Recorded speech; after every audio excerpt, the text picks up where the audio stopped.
is Jess from 3D Learning Experts, and you're listening to the LD Experts Podcast, the show for busy parents who want to help their kids with learning disabilities, or as I like to say, learning differences, go from surviving to thriving. Hello. Today we have the honor of talking to Kate Healy, who is one of my dear friends from my homeschooling years in Orange County. And Kate is a unschooling mom. Prior to Kate beginning to homeschool, she was a public school teacher, which I think has some great significance to talk about as well, because very often teachers are not super supportive of the idea of homeschooling. So welcome, Kate. Thank you for having me. Yeah, I'm so glad that you agreed to join us today. Yes. So why don't we start with your decision to homeschool and the fact that you were a teacher. Can you share some of that with us? Mm-hmm. So before my husband and I have been married or together 34 years now. Before we even got married and had children, way back in 1991, we had a friend who was unschooling her kids. And we kind of were like, what's this unschooling? And it sat with me, and she talked to us a little bit about it. And we had that definite feeling of, we'll see how your kids turn out, very judgy, I'll admit. Fast forward, I went into a credential program. I went and I got my master's in curriculum and instruction. And while I was getting my master's, I learned about John Holt and alternative education and unschooling. This was in 1995. And it sat with me. And I was like, this, the idea of a democratic approach to educating your students, your kids, this is interesting. And so when I actually was in the public school system, I gave a lot of freedoms to my students as far as being able to get up, move around. I found that this worked really well for kids who had ADHD, who were neurodiverse. It was something that gave them ownership of their own learning. And I thought this was a really neat process. In 2000, we had our first child, kind of revisited, do we want to homeschool? Do we not? When that child was old enough to go to school, there were a lot of challenges in our life, just with family and whatnot. So we sent them to school. Plus, we had a really good school district, and there were really good schools nearby. And because I'd actually taught in the school district, I knew there were some really good teachers. So we sent them to school. Fast forward a little bit more. In 2006, my husband had the opportunity to take a child of the one lady who back in 1991 was having her kids unschooled. He drove one of those kids from Southern California up to Portland, Oregon. Mm. And my husband is someone who loves our children, but not all children. So he didn't even want to take this kid. And I'm like, she's a friend of ours. You got to take this kid. By the time they got up to about Sacramento and they were staying in a hotel, he called me and he's like, we need to start unschooling our kids. This kid is the most awesome kid ever. We need to just pull him out immediately and start unschooling. This is incredible. Their family dynamic, everything. So then we started sitting with it a little bit more. I, at the time, was pregnant with my fourth, and my mother-in-law wasn't doing very well. She had Lewy body dementia. I was helping to take care of her. Plus, I was working.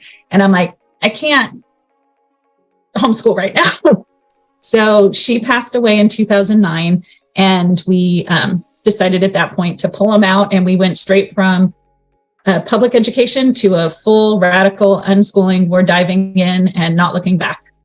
So that's how we got to homeschooling. Wow. A 17-year journey. Well, that's amazing. I've heard a little bit about how you began, but I had never heard it in quite so much detail. So thank you for sharing that. And so will you talk about what unschooling means to you? Unschooling to me, and the way we did it, it was very much a child-led democratic approach. However, a lot of people think that that's something that the parents aren't necessarily involved in. And I think there's a misunderstanding of child-led versus not parent-guided. So for us, we kind of followed what like a toddler does. A toddler loves to learn, and they're just little sponges, and they're like, what's this? What's this? And you answer those questions and you notice, oh, my toddler is really into farm animals right now. So you take them to the library, you get books on farm animals. You strew what they're interested in. And so for us, the way unschooling looked for us is I spent a lot of time with my kids. I paid attention to what they were interested in. When they were interested in things, I sent them videos. I sent them articles. We went to the zoos, the museums, the library. We checked out those books. If we were going to go somewhere, we would take books. Like I would, if we were going to say we live close to Catalina, if we were going to Catalina for the weekend, I would go to the library and get books on the fish of Catalina. And my kids would come home and they'd be like, oh, it got to the point where they're like, oh, are we going to Catalina? And I'm like, yeah, so my strewing actually became a clue for them what we were going to be doing. So that's how it looked for us. We did not have formalized curriculum.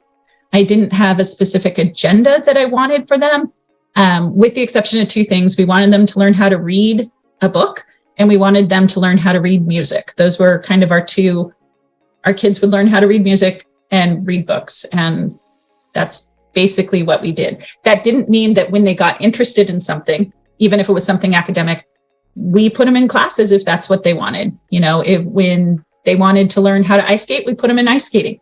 At the time he was 10, my youngest was dyslexic and kind of embarrassed that he couldn't really read. So we found an unschooler who was in her early 20s who would take him to restaurants, and he learned to read through looking at menus. And she would take him to the library, and they had this one-on-one time where eventually he learned how to read. So it wasn't a modeled curriculum, but I would say we still managed to hit the needs that they had.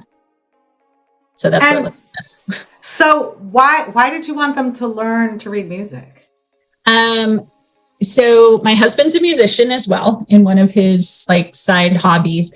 And the studies that I had read when I was going through school, tapping into that side of the brain and accessing music helps with math. It helps with problem solving. It helps with language. And so we really wanted to develop that side of their brain from a very early age. And also our house has a lot of music around it. We have instruments everywhere. It's interesting, out of the 4 kids, only 2 really love music in a way that they play music. And also only 2 really love to read. So I kind of think that's interesting. Are they the same 2 or the opposite 2? There's an overlap. All right. And so you talked about putting your kids into lots of different classes and travels. Would you say that unschooling is costly? Can it be done on a shoestring budget? Is it whatever works for the family? One of the things we did when we decided to homeschool our kids, kind of get our brain in order, is we made a list of all the things we hoped for our adult children someday. And in that list, there were things like passionate about their job, community minded, and one was fiscally responsible. And so from a very early time, we sat down with the kids, and when you have 4 kids, that's 4 times the price of classes. And we would talk to the kids about, this is what we can afford. If one of the kids was like, oh, but my friend's doing this class or this class, we talked about where can we take money to spend for that class? How can we, shift it around our priorities to make sure that they put a value on some of the classes. And some of them, if they were just doing it because their friend was wanting to do it, maybe they would forego that class and instead do another one. And so we really talked about that. So it was not ever a fiscal hardship, because if we just didn't have the money, we wouldn't push for it. And we explained to them, we just don't have the money for that class. Is this what you want to spend your money on? But otherwise, there are so many opportunities, especially living in Southern California, where you can do things on a shoestring budget. I filed a PSA, which is a private school affidavit. So I set up my own private school. Being my own private school within my school district, I had access as a private school to all their curriculum labs. So when my kids were interested in, I have one who's a zoo kid, he was interested in animal skeletons. I would go as my private school, check out, skeletons from the school district curriculum lab, bring them home. He would look at them, I'd return them all for free. And if you access all the things that are around you, your libraries, not just your local library, but there's incredible libraries all around. Go to free museums, go to the tide pools, go out to the desert. When you are negotiating with a teacher, and I did this a lot if my kids like my music class, I'm like, okay, well, what if I get 4 other homeschooling families to do this? Can we do it for $8 a kid per hour instead? And we'll pay up front. We found that we were able to negotiate, kind of working with that bartering system. So those are small tips, I would say, on doing it on a budget. And also just really already teaching your kids how to prioritize fiscally. It's an important lesson that starts when they're like 5, 6 years old. Have that conversation about what they can afford realistically and what they can't. Well, and you didn't mention also that you started a book club because you wanted that for your kids. That's true. I wanted my kids to be exposed to classic literature just for the, I would almost say socialization, although that's the taboo word. But I wanted my kids to just fit in with American culture of knowing who Mark Twain was, who Shakespeare was. So to do that, I started a monthly book club for free where kids got together and we talked about coming up with, usually they came up with themes, like October, it would be spooky books. Maybe we'd read Edgar Allan Poe, Frankenstein, Dracula. Anyhow, the kids came up with which books fit into that genre. And through the kids' expectations that they set for themselves is that they would pick maybe 3 books that month and really give a good try of reading 1 or 2. And when I say reading, it could also have been auditory books because some people do better with auditory. Some people do better with visual. I was not going to judge how the kids learned, how they took in that input. But then they would sit around and discuss the books from the perspective of like what I do at my book clubs. If I don't like a book, I'm not finishing it. And the same thing with them. If they didn't like the book, they didn't finish it. But they had to explain why. Did they not like the voice of the character? Didn't they not like this particular genre? And so they started learning the vocabulary and the exposure to books that even if they didn't finish reading, in their 20s now, they can be like, oh yeah, I remember Poe, or, I remember Shakespeare, I remember this. And so I did do, and that was all free. Just something I wanted to do for my kids. And so if you build it, they will come. That's awesome. Okay. So I think all 4 of your children did dual high school and college, or at least most of them. Would you share about that? So by the time my kids were around 14, and we did at that point, well, starting from before we started homeschooling, we knew a lot of unschoolers. And one of the things, although it wasn't necessary for our kids to have a college education, my husband and I met in college. We had a lot of fun in college. We brought our kids to college campuses from the time they were, 2 months old, 3 months old, to go to different festivals, to different concerts. So our kids were exposed to college campuses, and it became a thing for them that they're like, when I go to college, blah, blah, blah. So around 14, they were getting to the point where they had interests that I wasn't particularly knowledgeable about, but they were, and being Hold on 1 second. Okay. Sammy, can you let Cooper out?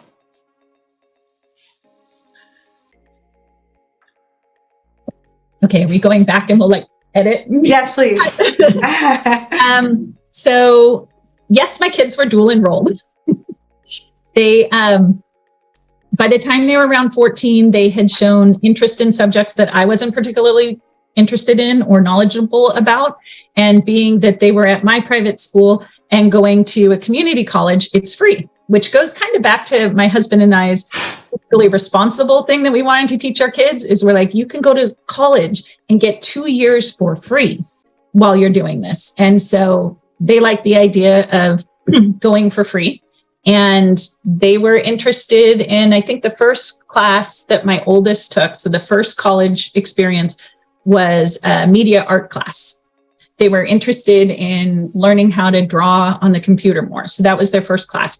My second kid's first class, I believe, was a travel class. So not even college credit classes, but they just were interested.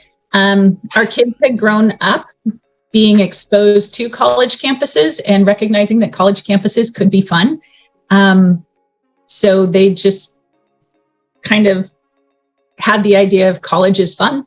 I want to go to college someday. This will be a fun thing. And then once your oldest one goes, and then the next one goes, and then the next one goes, and then the next one's like, oh, am I going to go this year? And you're like, sure, So they all went to community college starting at about 14, and kind of started building their plan and what they wanted to do. Did they want to transfer? My two oldest transferred to universities. My third decided to apply as a freshman, and my fourth is 16 right now. And he's planning on, as of right now, he's planning on applying as a freshman to universities and just get enough units that he can apply and then go from there. And so your fourth decided they wanted to try public school this year. So share that journey with us. Okay, so I had already talked about the majority of the kids did go to school. We started homeschooling when our oldest, or pulled out to unschool them when our oldest was 9. Our next was 8, our next was 6, and our youngest was 2. So the 6-year-old, the 8-year-old, and the 9-year-old, first, third, and fourth, they had a little bit of school experience. They knew, I wouldn't say that they know what school's like, but they had some public school experience. Our fourth never had any school experience whatsoever. And he kind of wanted it. And he was like, I want to go to school. So this year at 15 and a half, when we came back from the winter recess, he started at our big public high school just down the street. They graduate 1,500 kids, huge school. And he went to school and he enjoyed his experience. He met lots of friends. He worked with his on-site school counselor to pick out his classes. And the on-site school counselor was like, your kid is so different than the others, because he would go to a class. For example, he went to shop because he thought it'd be fun to learn some shop stuff. And he really didn't like the teacher. So he marched his little tushy over to his counselor and was like, we need to set up a different schedule. I don't like this teacher. I want to take something else. And so he ended up in a musical theater class, which he loved. He worked on a play. He had a wonderful experience. And when that was all done, he's like, you know what? I prefer how we do it. I'm good. I don't want to go back to school. So he quit. He's stayed in touch with those friends that he met. And now he's back at community college. So I had a high school dropout. You mentioned earlier that your kids would pay for classes if it wasn't in your family budget. How did they have money to pay for classes? 55% went to their daily expenses. So when my kids were 4 or 5 years old, we went to Target, whatever. They're like, Mom, can I get this? And I'd be like, sure. Did you bring your money? And that was a good learning experience for them, that they had autonomy over their money, but they also had to bring it. So it kind of started them on valuing, having that value of what's important, what's not. So my kids have always had some money. And then when it came to classes that were more expensive, my husband and I do run a company. And within our family, as far as expectations of helping out at the house, we didn't have chores, but we all helped each other out. It was just what we did because we were a family, and it's what we do because we're a family. And it started when the kids were very young. Did you make your bed? No. Well, let's make your bed. And I will help you make your bed. And so I would help them make their bed. If I saw that they were really engrossed in a video game that they were loving, I would notice, oh, wow, you're working really hard at that level.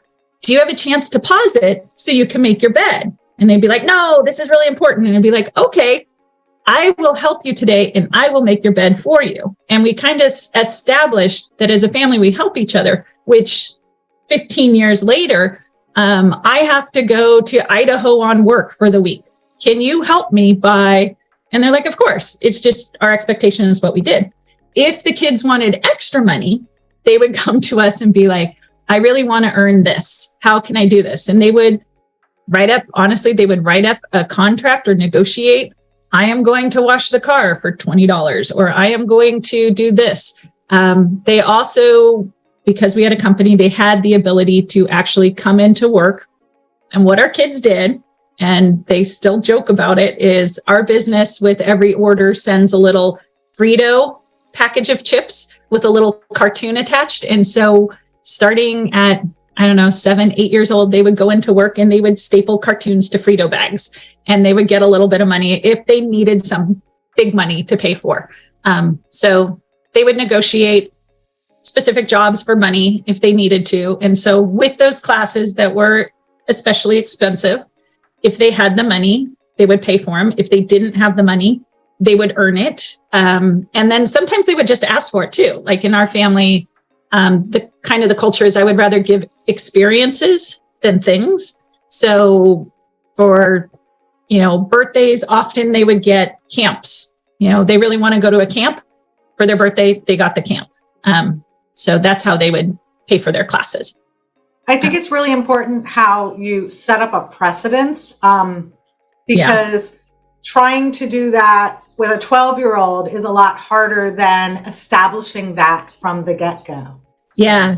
I think normalizing our family culture of helping each other, and also the expectation that someday they're going to be fiscally responsible. And, as much as I'd love to support my kids forever, I don't actually, even if I could, I don't think that's the healthiest thing for them. I think being able, like when they walked into Target with their wallet and they're like, can I buy this? And I'm like, yeah. For them to have that autonomy over their money and walk up and pay for it, and know that they had earned that money, I think is priceless to me, but maybe they agree. I think they agree. Well, and if they don't agree, they won't do that with their kids. And if they do, then they will. Yeah. And being that my kids are now, they are 23, almost 22, almost 20, and 16. And they are all really good with money and very financially cognizant of what goes in, what comes out, and paying for things. I think it's been a good choice that we made. And again, started when they were really young. Yeah, no, that sounds great. What kind of proof do you know of about unschooling being successful? For us, the way we measured success was we refer back to that first list we made, all those years ago. What did we want for our adult children? And are we hitting those milestones? Sometimes it doesn't necessarily look like what we would think, but if we hit those milestones, are our kids fiscally responsible? Are they civic minded? Are they part of their community? Do they do those things? Then yes, we are a success. To get to that point, some of them have chosen to go to 4-year universities and do a university track. Is that necessary? Not necessarily for what they've chosen to do with their life. If you have a reluctant partner, how to get them on board, maybe, is something we were talking, especially about unschooling, because with my husband and I back in 91, both of us were like, let's see if this really works out. I doubt it will. And then in 95, when I was actually reading the research behind John Holt and Gatto and some of those other pioneers in democratic education or unschooling, and seeing that, there's studies that show this does work. This does turn into something if the parents are engaged, if the parents serve as their child's guides. And then the last crucial point, I think, is having those reluctant partners meet teen and young adult unschoolers and being, around unschoolers. Like my husband driving up and being like, oh my God, this is the coolest kid. I hate most kids, but this kid is really cool. I want this. And spending time with people who've actually done, I guess, the evidence. So you get the quantitative and qualitative research that you get to approach to somebody who's like, this isn't going to work. I know for us, it kind of took both. It's the actual research and then the real life. Oh, this kid is doing great. Awesome.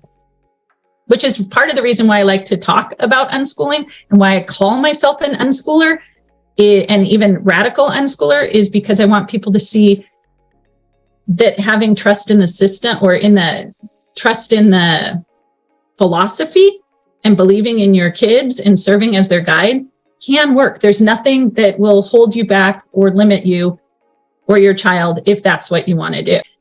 My kids got into Berkeley, UCLA, Davis, UC San Diego as freshmen and as transfer students. Those are good universities. So it works. Whether or not they chose to go there, that's on them. But it's a process, I think, that definitely works. And I think it's more fun. And so people often say, oh, I don't have what it takes to homeschooling. It's so time consuming. And you just mentioned it's more fun. So what would you say to someone who, and I'm sure you've heard lots of people say that, because people say that. People say that all the time. I don't have time to homeschool. I feel like unschooling for us gave us the time to actually have fun with our kids because of our business situation. My husband and I work a lot of hours. He works between 70 and 80 hours a week. And during my busy part, I work between 40 and 60 hours a week. So how do you homeschool when that situation is going on? I don't know. I can't imagine schooling at home, making my kids sit there and write down their multiplication tables, and you're doing language arts now, time to switch. I can't imagine having the time for that. However, having the kids growing up in a situation where we all helped each other when we needed to, when I have those busy times and I'm at work all day, they help out. They go grocery shopping. They cook. They run kids to classes. Also, the community that we were fortunate enough to be in when my kids were little, we were taking kids, like my car's big and it holds a lot of kids, and everybody else's, it was very much a communal helping. And honestly, I don't know many homeschooling families who both parents don't work, or at least have some kind of side-along job. It's something that in this day and age, you just kind of need. And so we would help each other. If somebody had something going on the weekend and we're working, we would take their kids and vice versa.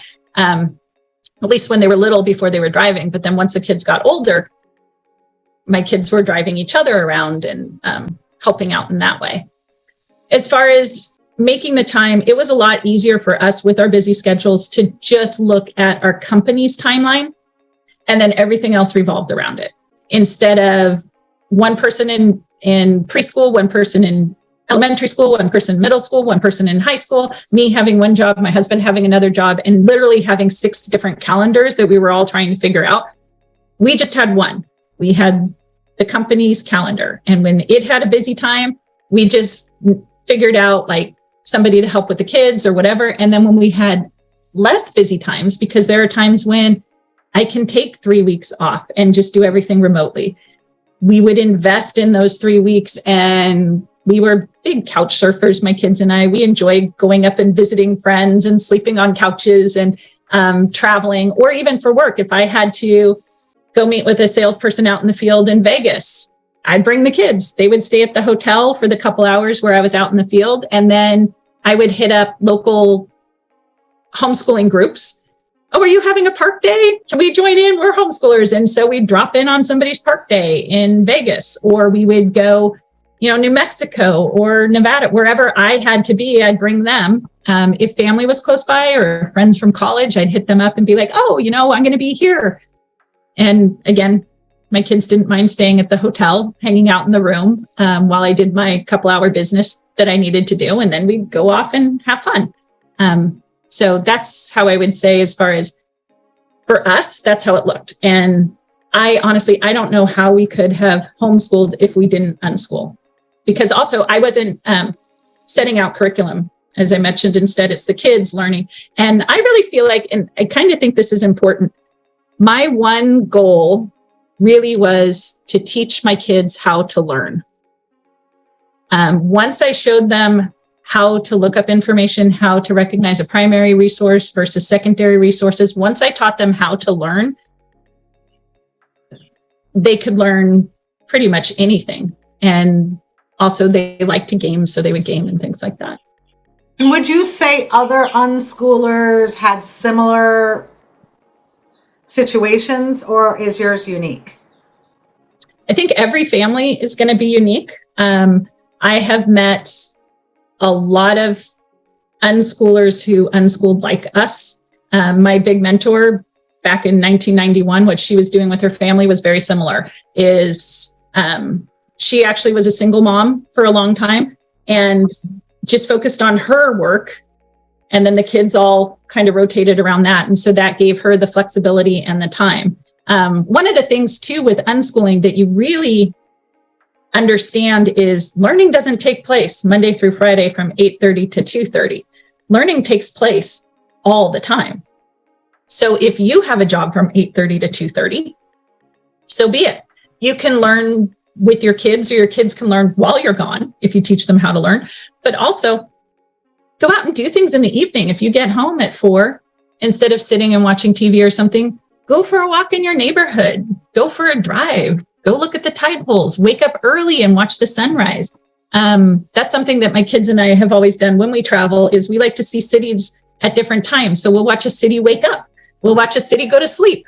And it gives you a different feeling of what that community is like. So your kids can learn on Sunday at 9 p.m. Your kids can learn Saturday at 4 a.m. when you all run out to watch the International Space Station fly overhead. And we used to do things like that, like set alarms. Oh, there's going to be a full moon, or there's going to be this, or there's going to be that, or there's a launch today. Let's go down and watch the blast, whatever. It doesn't have to be that Monday through Friday, 8:30 to 2:30. 100%. That is so true. Are there any negatives about homeschooling that you've experienced? I was worried about a lot of negatives. Obviously, I was worried that although I had seen unschoolers go on and achieve their goals, there was the part of me that was like, what if it doesn't work out? Because I can't blame the school system when I am the school. I can't blame somebody else when it's me. On the plus side, I feel a lot of pride when my kids achieve things, because I also know, that wasn't done by Mrs. So-and-so, their 6th grade teacher. That was because I did that, or because we did that together. So there's a lot of pride. But one thing that I kind of was surprised about is I did not have a supportive family environment as far as homeschooling, and especially unschooling. And interestingly enough, they are all now on board now that my kids did well. But for many, many years, my family would take it upon themselves to get my kids textbooks for birthdays and Christmas and things like that. And so one of the negative things that has happened from our path is that my kids don't have as good of a relationship with their cousins on my side of the family, because we went so far outside the box and the norm of what was expected from my family that they had a really hard time supporting it or even understanding what my kids were going through. And so when they saw them, they'd be like, well, they couldn't ask, what are you learning in school? So then they would ask, what's 8 times 8? And if my kids couldn't answer, it was just weird. Like, my kids are like, why are they always quizzing us about math? Why are they always quizzing us about spelling? Why are they giving me textbooks? And so a negative aspect of homeschooling that I didn't realize that has happened is my kids are very distant from my family connection. Like, they don't really mesh as much. But interesting. I can totally see that. It's an interesting, and not something that people talk about, but now that I have adults, they're really close to my husband's side of the family because they've been more curious about it and were more willing to kind of look into what we were doing. So they have a better relationship with those family members than they do with mine, which were very traditional college prep high schools. And then there also is the fact that my kids got into quote unquote better schools than these kids who'd gone to private schools their whole life and had taken SAT prep classes and had done a million different things and had competed in the, schooling race as hard and as fast as they could. And mine, just didn't.